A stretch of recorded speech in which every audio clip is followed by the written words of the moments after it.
اور انہوں نے کامیابی اس کے اندر حاصل کی, انسپریشن لوگوں کے لیے وہ اس معاملے میں بنے. تو میرا اتنی بہت ساری باتیں اکٹھی کر دینے کا مقصد یہ تھا کہ ہم ان چیز کو اگر سمیٹ سکیں, ان سب چیزوں کو سمیٹ کر اب ہم آگے کر کیا سکتے ہیں, ہم آگے اس چیز کو لے کے کیسے چل سکتے ہیں, آپ اس چیز کو آگے کیسے لے کے چل سکتے ہیں, یوتھ آرگنائزیشنز کے ریپرزینٹیٹیوز, یوتھ کے نمائندہ, یوتھ کی آواز اس چیز کو آگے کیسے لے کے چل سکتی ہے, اس چیز کو کیسے سمجھ سکتی ہے.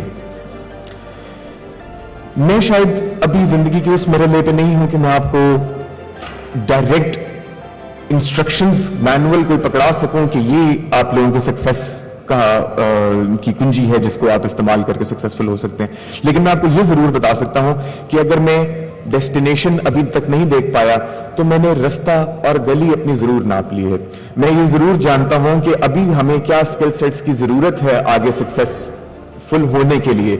میں یہ جانتا ہوں کہ جس ڈگری سے اس نسل کو ایڈوانٹیج ملا تھا, جنہوں نے ان کو سپرسیڈ کیا تھا, جو صرف محنت کی بلبوتے پر آگے گئے تھے, ان ڈگری والوں کی بھی اب سٹرگلز جب آپ دیکھتے ہیں, جو باہر سے پڑھ کر آ کر بھی بے روزگار ہوا ہوتا ہے, جب آپ ان کو دیکھتے ہیں, جب بہترین یونیورسٹیز کے گریجویٹس کو آپ پاس ہو کر پریکٹیکل فیلڈ میں سٹرگل کرتے ہوئے دیکھتے ہیں, تو ایک سوال آپ لوگوں کے پاس کے اوپر پوچھنا لازم ہے کہ وجہ کیا ہے. بے شک آپ کو اس کی وجہ نہ پتا چل سکے, یا آپ نہ جانتے ہوں, یا آپ کو نہ بتائی گئی ہو, لیکن سوال پوچھنا آپ کے کیریکٹر کا حصہ ہونا چاہیے. یہ سب سے امپورٹنٹ بات ہے میں سمجھتا ہوں. اور اس کے اندر ہی ہم یہ چاہتے ہیں کہ آپ جب یہ سوال پوچھیں تو دیکھیں کہ ماڈرن ٹرینڈ اگلے 5 سال میں کس طرف جا رہا ہے. ہمارے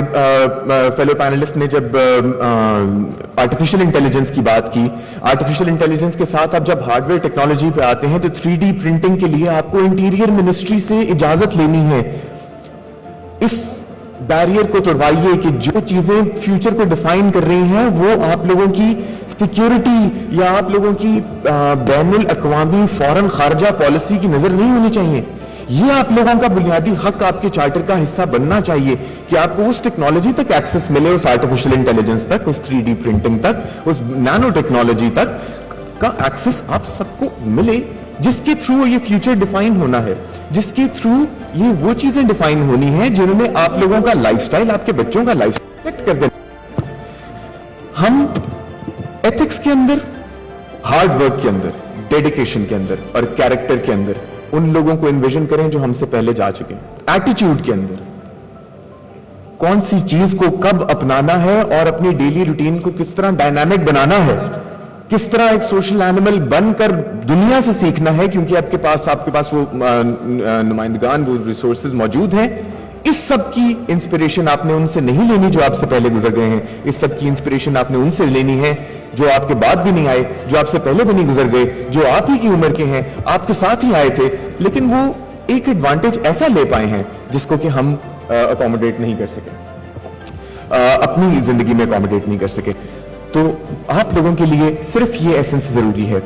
اور پلیز جب انٹر جنریشنل پالیسی کی بات ہو تو پالیسی میکنگ پالیسی میکر ضرور کریں گے, لیکن پالیسی میکرز کو اویئر کرنا کہ ماڈرن جنریشن ڈائنامک کیسے ہو رہی ہے, ماڈرن ورلڈ کیسے چینج ہو رہا ہے, اور اس کے لیے آپ لوگوں کی کیا ریکوائرمنٹس ہیں, ان کے لیے آپ لوگوں کو ایکسس دینا اور ان کے لیے آپ لوگوں کو